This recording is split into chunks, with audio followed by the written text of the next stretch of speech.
Hey, it's Sparky Fifer here on 1250 AM The Fan, along with our guy Nathan Marzion, Bucks super fan. It is time for another fabulous edition of Green and Growing here on a Monday evening, live streaming on the Odyssey Sports YouTube page. If you're tuning in, thanks for tuning in. Don't forget you can always find some of these videos there on the Odyssey Sports YouTube page, but you can also download the audio portion, which most people do, which is right there on your Odyssey app or wherever you download your favorite podcasts at. Nathan Marzion, let's first start with reports coming out. First from Mark Stein, saying the Bucks are among the teams expected to make a run at point guard Derrick Rose in free agency. Rose's team option was declined by the Knicks last week. Stein also cited the Bulls and Suns are potential Derrick Rose suitors. The Knicks could also ask Rose to return on a smaller contract. Okay, so let's start there. Thoughts on Derrick Rose? The Bucks and Derrick Rose have been linked together for wanting to be together for what, like 5 years now, Marzion? I mean, every offseason, I feel like we go through the Bucks want Derrick Rose. Derrick Rose wants the Bucks, but it never happens. Is this the offseason where Derrick Rose finally becomes a Milwaukee Buck? I don't know. I mean, it'll be interesting to see. I mean, every year that goes by, he gets a little bit more washed, and it gets a little bit more like, yeah, I'm not as excited about it. I'm not, Sure. could they use a ball handler? Sure, but some of this also depends on, are they bringing, is Javon Carter going to stay or not? Because if Javon's gone, then they really need ball handling. And so I don't know. That some of it depends on that. I'm not super thrilled by it. I think he's pretty washed. He has played very few games the past. I mean, for most of his career, but especially so the past like 4 years. I'll pull it up really quick. He played 27 games last season, 26 the year before, and then 50 the year before that, 50 the year before that, 51 the year before that, 9 the year before that. So 16 the year before that. Not He plays consistently. 50. I think that's doable. Yeah, but again, those 50s came 2018 and 2019, and since then it's been 27, 26. So I don't know. I don't think it could hurt too much. Like all of these, that's kind of how I feel with most of these minimum type players is like, it doesn't really matter. It's a minimum. If they give you anything, it's a bonus almost. It's just kind of like you're signing them for the chance to be a contributor. But the reality is they're not going to be a playoff guy, most likely, unless they just are very surprisingly impactful. And yeah, I wouldn't give him the taxpayer mid-level. I wouldn't do anything like that. But if it's for a minimum, okay, whatever. But still, just nothing that really intrigues me too much. All right, so we move on. The Bucks will also look to re-sign forward Chris Middleton and center Brook Lopez. We also knew that. After trying to acquire Bradley Beal, who eventually was traded to the Suns, the Bucks are expected to be active in the trade market. Fine. Shooting guard Terrence Ross and power forward Kevin Love may be among the Bucks free agency targets, sources told HoopsWire, and that, of course, is Sam Amico doing that. I didn't put Terrence Ross down here in our little graphic, but we can talk about him too. First, let's talk about Kevin Love, who kind of came up out of nowhere for the Miami Heat last year and was kind of a big deal for them against the Bucks and on their little run. Thoughts on Kevin Love on this team? And I would assume if Kevin Love is on this team, he's essentially there as a backup center to Brook Lopez would be my guess. If he's a starting center, now we got problems. Yeah, Kevin Love, like it's funny because he was looking like he was completely washed going into the playoffs. And it's not like he went crazy in the playoffs or anything, but he was pretty impactful. He became a playable guy for them. He played in the playoffs. He played 18 minutes a game. So he was definitely like made an impact in the playoffs, and that was very impressive to see for a guy that doesn't, not very good defensively. And yeah, he just in the regular season he couldn't make his shots. He just wasn't giving them really anything. Shot 39% from the field and 30% from three for the Heat in the regular season, and then those numbers went up a little bit in the playoffs. So, I mean, another one that it's like, whatever, I don't know. It just is a guy to me that I don't see him being very impactful in the playoffs again a year later. And even when he didn't have a consistently impactful playoffs. He had a few games, he had a few stretches where like, okay, he looked pretty good. He was doing some good things out there for the Heat, but there were also times where he was not good at all, and there were times where it was like, okay, he can't really play much. So I don't know. Again, a minimum guy, just kind of blah, old, bad at defense, non-athletic. Not a lot of things that I'm very excited about. I guess if we're gonna go, I'd probably lean no just because of those reasons. Like if we're with these minimum contracts, I'd rather go for guys that have a little bit more upside, I guess, have a little bit more pop, have a little bit more athleticism, better defensively. Just that, I don't know, that I trust a little bit more could be out there in a playoff series consistently a little bit. I mean, again, none of these guys probably will be, but I don't really see it with Kevin Love because again, I'm not going to let a couple weeks of basketball just completely change my view on him because going into the playoffs, I thought this dude's basically completely done, washed, and I still believe he's basically at that level. Well, it'll be interesting to see what type of love he gets from the different teams, obviously, because that playoffs probably will try and sway somebody into giving him more than the veterans minimum. But that is the cold reality is this is kind of where the Bucks are at here as far as veteran minimum type deals and what they're going to be able to do. We can talk about the trade market. Well, we've talked about that in this podcast. What really do they have for a value that you're going to trade? Unless it's Drew Holiday, what else are you trading? And that Drew Holiday thing continues to come up as far as are they going to trade Drew? I mean, I guess it's possible. I guess I would be really surprised at this point if they traded Drew Holiday. I just think if you're going to go through the whole deal of giving Middleton the money, giving Brook Lopez the money, going into the second apron, possibly, that's what it looks like might happen. Going into the second apron, I don't, why would you then decide to not start over, but that would be a significant change with the core of this team if you trade Drew Holiday at this point. First of all, I don't think they're going to go into the second apron. They're going to go up to the second apron. They're not going to go past it though. We disagree on this because you think we'll find out. You think Chris is going to sign for like $40 million. Well, either that or Brook Lopez may get more than what they're willing to pay him, and that also will create a problem. Now they won't go to the second apron; he'll be gone, but that'll create a bigger hole. Yeah, so I mean, I do think regardless they will be under the second apron. I think if Brook stays, then Chris takes little enough to keep them under, and if Brook's gone, well then they're not going to go over it. So I don't think they go that far. But to get back to the original I have a question real quick. Let me interject. Yes. What if Middleton wants his, and then they got to go to Brook and go, "Hey man, dude's playing hardball. Like he wants 43 a year or whatever the case may be. We don't want to go into that second apron, so we can only offer you this, and it costs you Brook Lopez." Do you think people are going to be livid at Chris Middleton for getting what he needs to get?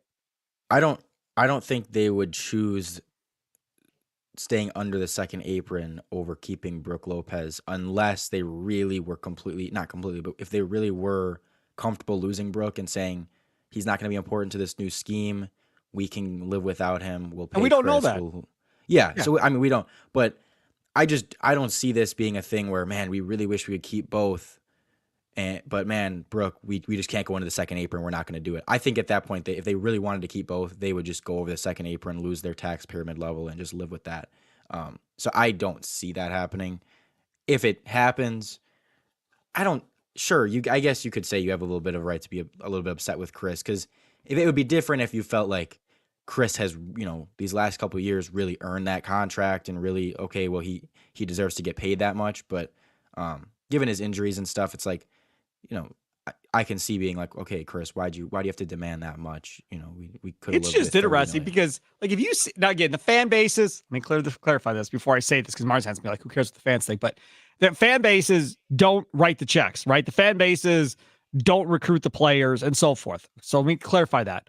But the Raptors fans, I've been hearing them talking on NBA radio, talking about they want Chris Middleton.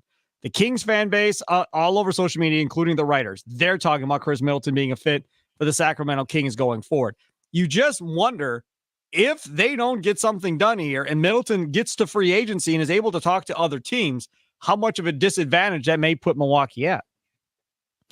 I don't know. I think Chris very well understands that and believes that this is the best place for him to be. He's been here a long time. He knows his role perfectly. He's comfortable here.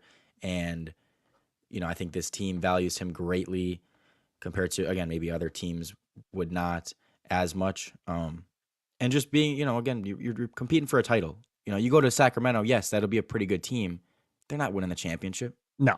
You go to Toronto, that'll be a decent team. They're not winning the championship. And it's the same for both Chris and Brooke here, where I believe unless the pay is drastically different, I believe that they will choose competing, trying to win titles in this later stage of their career rather than just going to a worse team. You're not going to win anything, but you get paid a little bit more.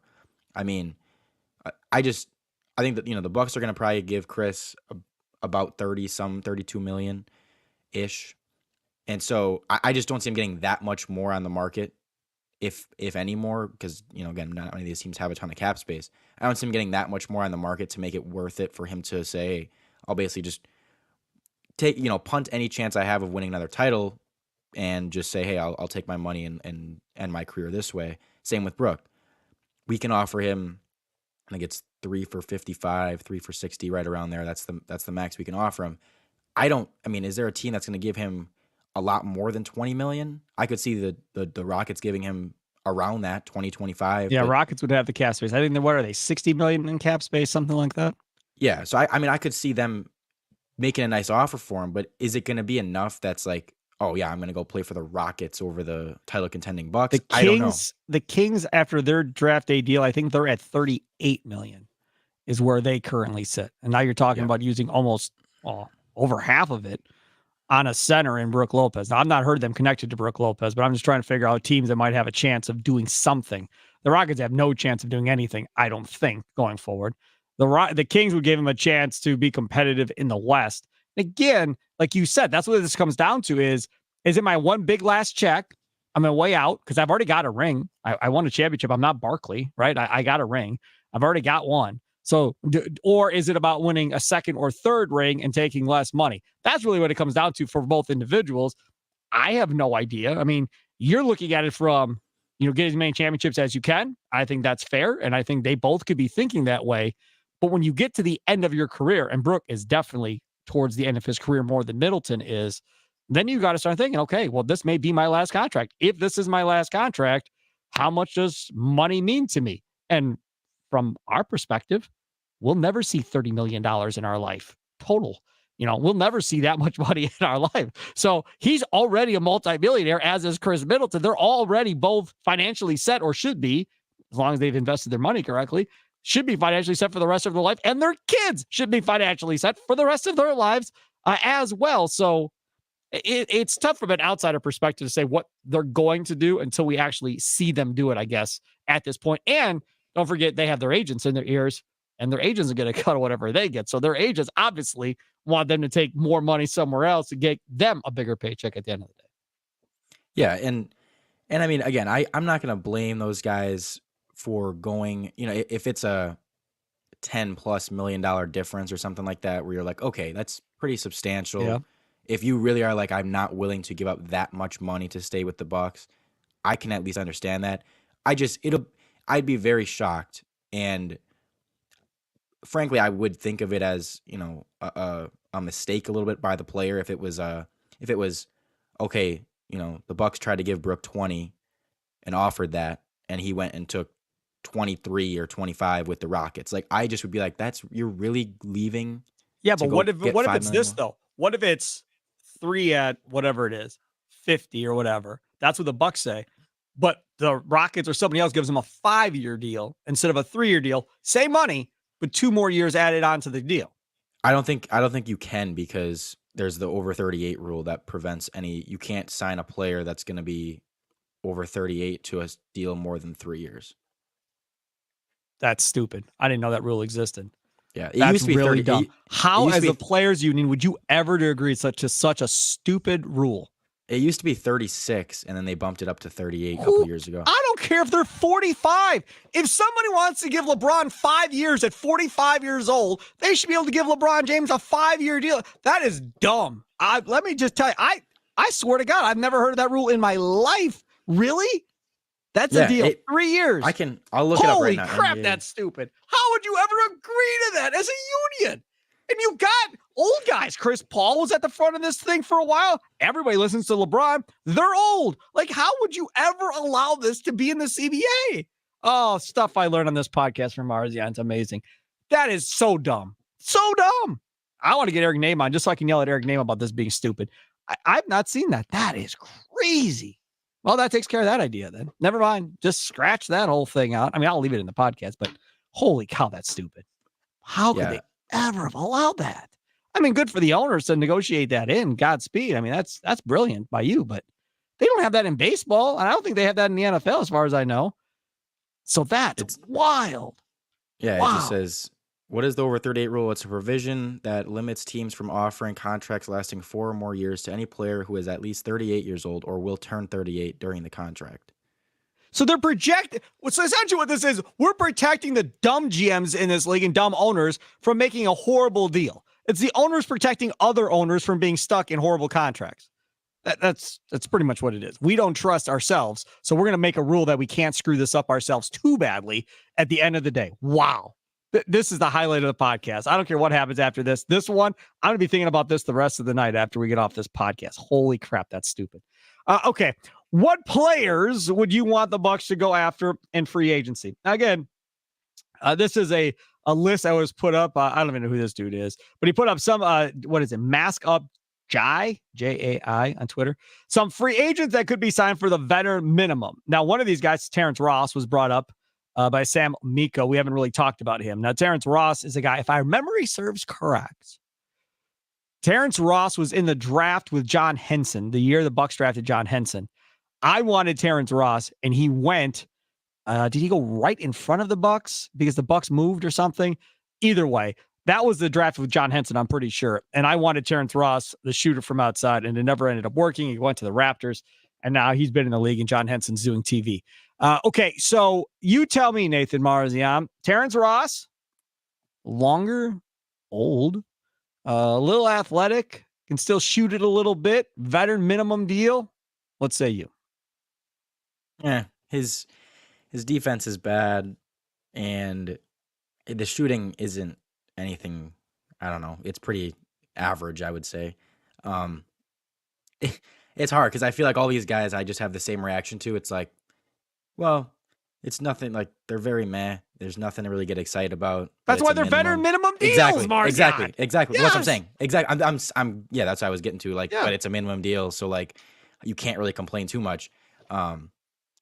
Really, I guess the only things with these minimum deals that I guess would really prevent you from like be something that makes you really against it is if they either are like terrible defensively or super small or terrible shooters, like one of those 3 things. If it was something that really stands out, otherwise you're kind of like, again, if they're a decent shooter, if they're an okay defender, if they're have decent length, whatever, I guess you're just like, I'm fine with it. It's a competent player, but so I don't know. It's fine.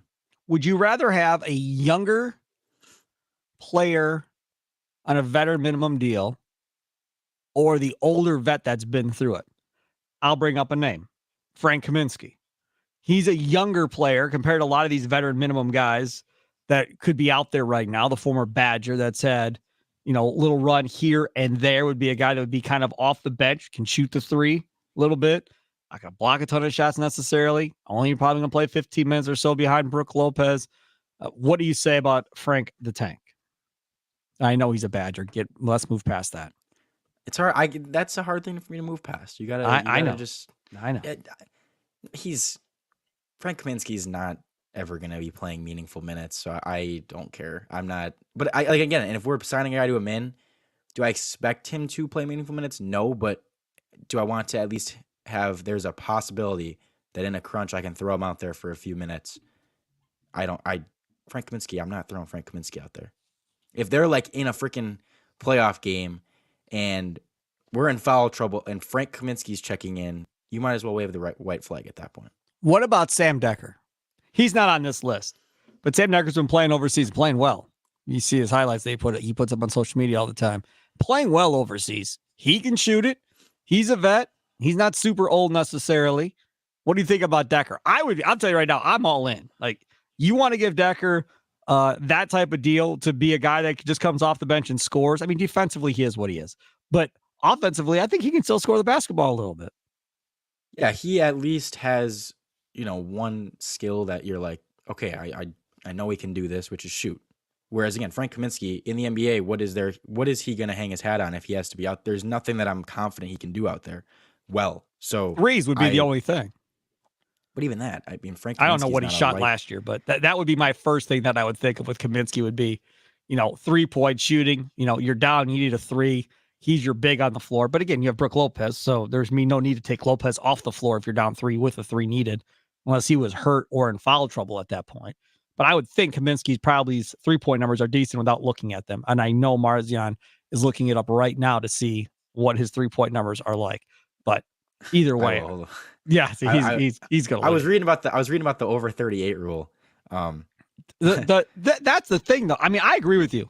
Like, what's the outstanding trait? If I'm going to give you a veteran minimum deal, what do I know you're going to be able to provide guaranteed when you come off the bench? And that's why I think Decker makes a lot of sense. Now, some of these other guys, Dennis Schroeder, for instance, that's a defensive guy. I've never been a Dennis Schroeder guy. He's going to be, I think, too expensive. You don't think he goes for the minimum? No, and I don't even think he would go. We might be able to get him with like the tax pyramid level, but even then, I think he might get a little bit more than that. Patty Mills. Too small. Too small. He can shoot, though, right? I mean, that's another one that can shoot a little bit. Reggie Jackson is another name on this list. I used to like Reggie Jackson more, you did, but I'm kind of I don't know. He's had plenty of stops now in the last. I think he's had. Where is he? How many teams has he been on recently? And I just feel like none of them have. He hasn't really done much on any of them. He hasn't. No, he just moved last year. He was on. He started his career with the Thunder, then he was on the Pistons, then he was on the Clippers, and then he went to the Nuggets last year. But he didn't play well for the Nuggets and wasn't playing well for the Clippers. And so and nothing he's done lately has made me excited about the possibility of him being on the Bucks. Whereas, again, a few years ago, maybe more, but not really anymore. You find those Kaminsky 3-point shooting numbers yet? I know you're working on it over there. So last season, he played 36 games, and when you're at the end of the bench, that's about right, probably. And he shot in total 39% from three, but there you go. That is not many. He shot less than one per game, so he's shooting. It's on 35 total attempts. What about the year prior? 33 total attempts. Year before, he played 9 games and was 5 for 15. That's horrible. Year before that. Played 47 games. There you go. This was the Phoenix year where they played us in the finals, and he was 36.5%. Year before that, played 39 games and was 33%. So it's actually gotten better as time has gone on. I don't know, man. To me, I would be fine with it. Obviously, I'd rather have Decker than Kaminsky if I was going to have an option between those two. What about Pat Beverly? I can't stand Pat Beverly, so my answer is always no on Patrick Beverly. But your thoughts? I hate him, but I would take him. Really? Yeah. He gives a little bit what we need. He gives you a little bit of he can handle the ball a little bit. He gives you that edge. He's got an edge, and he can play defense. I hate him, but it's similar to why I would I'd be fine with Dylan Brooks because I just think no, absolutely freaking not. No, under any circumstances, hell no. I don't want him anywhere near this locker room. Hold on. I can't wait to see who signs that dude. I cannot wait. I wouldn't be surprised if it's the Lakers. Wouldn't surprise me at all. I just want to make it's not going to happen because he wants way more than the Bucks can possibly offer him. We only can give with any of these guys. We only can give out minimums, or we have one guy that we can give the tax pyramid level, which is worth $5 million to. But I mean, and again, that's part of the reason I'd be fine with it is because I know if we got him, it would be for $5 million or less. And I just think his defense is good enough. I think I don't know. I could definitely see. If there's no market for him and nobody wants him, which I don't expect to be the case, but if nobody wants him at all and he comes here for $5 million, I could see it being this case of, this guy really ends up helping us and we got him for super cheap just because everyone else hated him and because he had this reputation, but we took him and he behaved a little bit better here and gave us the defense we needed. I really could see him being valuable to us and being someone that, could be a steal if nobody else wants him and he plays for $5 million. What is his great asset? His skill? Yeah. Defense. He is a good defender.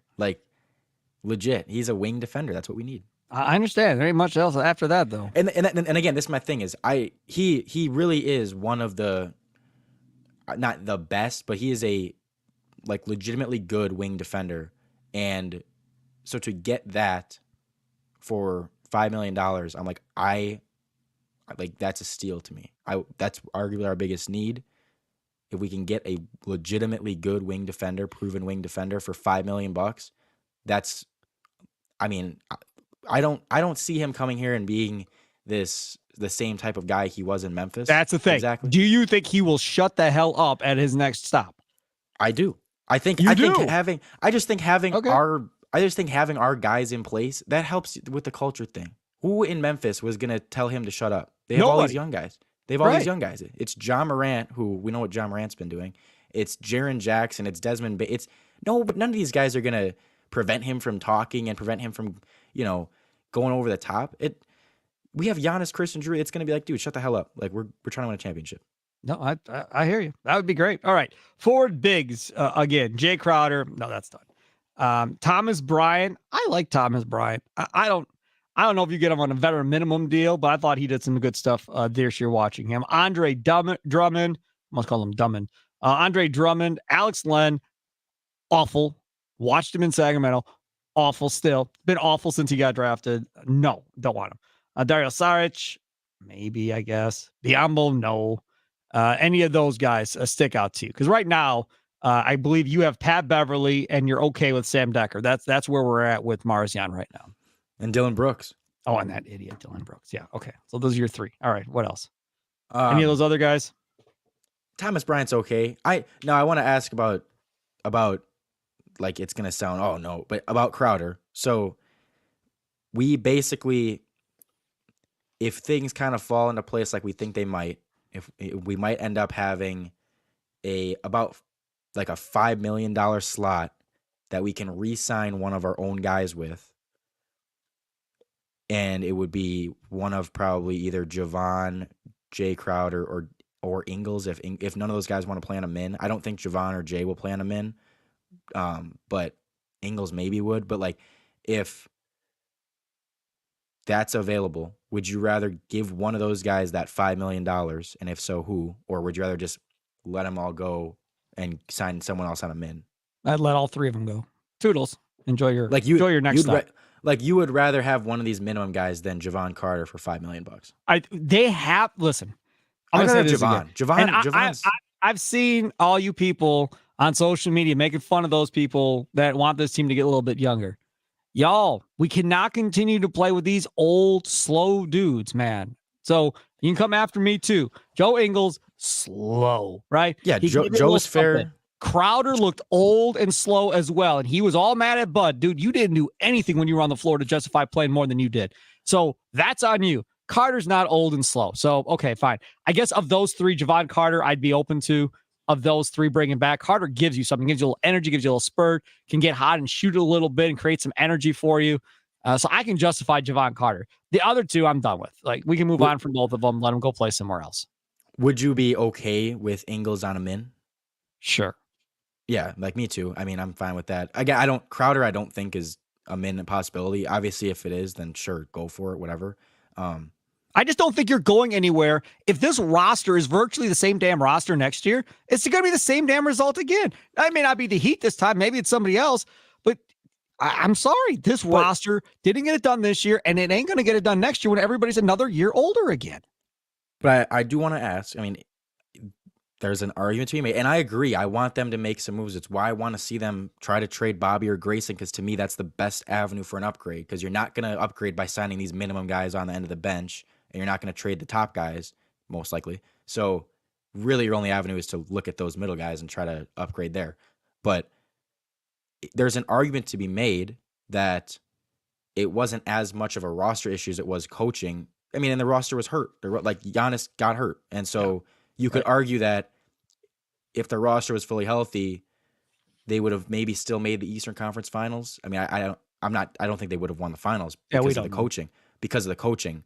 But I think roster wise, and the other thing is, all year, at least in the second half of the year, I was very convinced this is the best Bucks team in my lifetime. Roster wise, this is the best team I've ever seen from like a best Bucks team.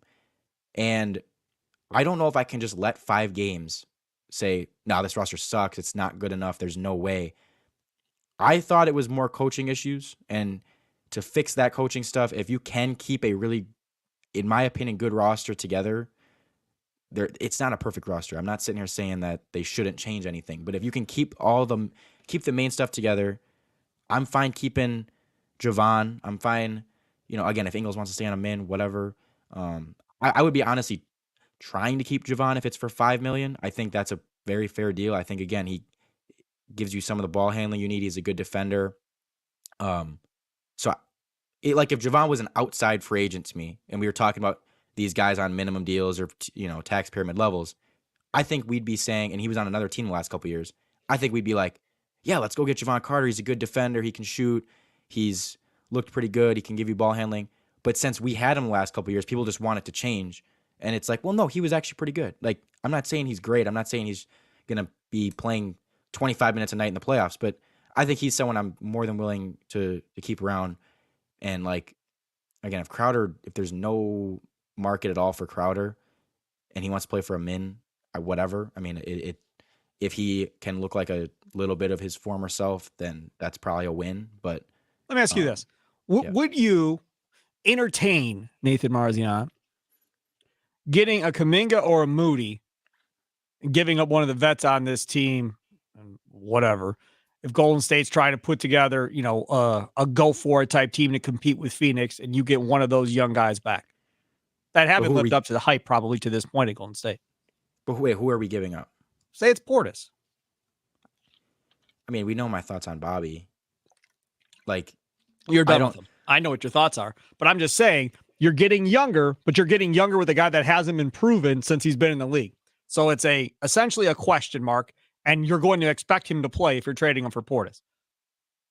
Yeah, I mean, I don't mind when it's specifically with Bobby, man. I don't mind if you're just getting a little bit younger and it's a little bit more of a question mark, but you know that the potential is there, and it's you're getting a little bit more youth.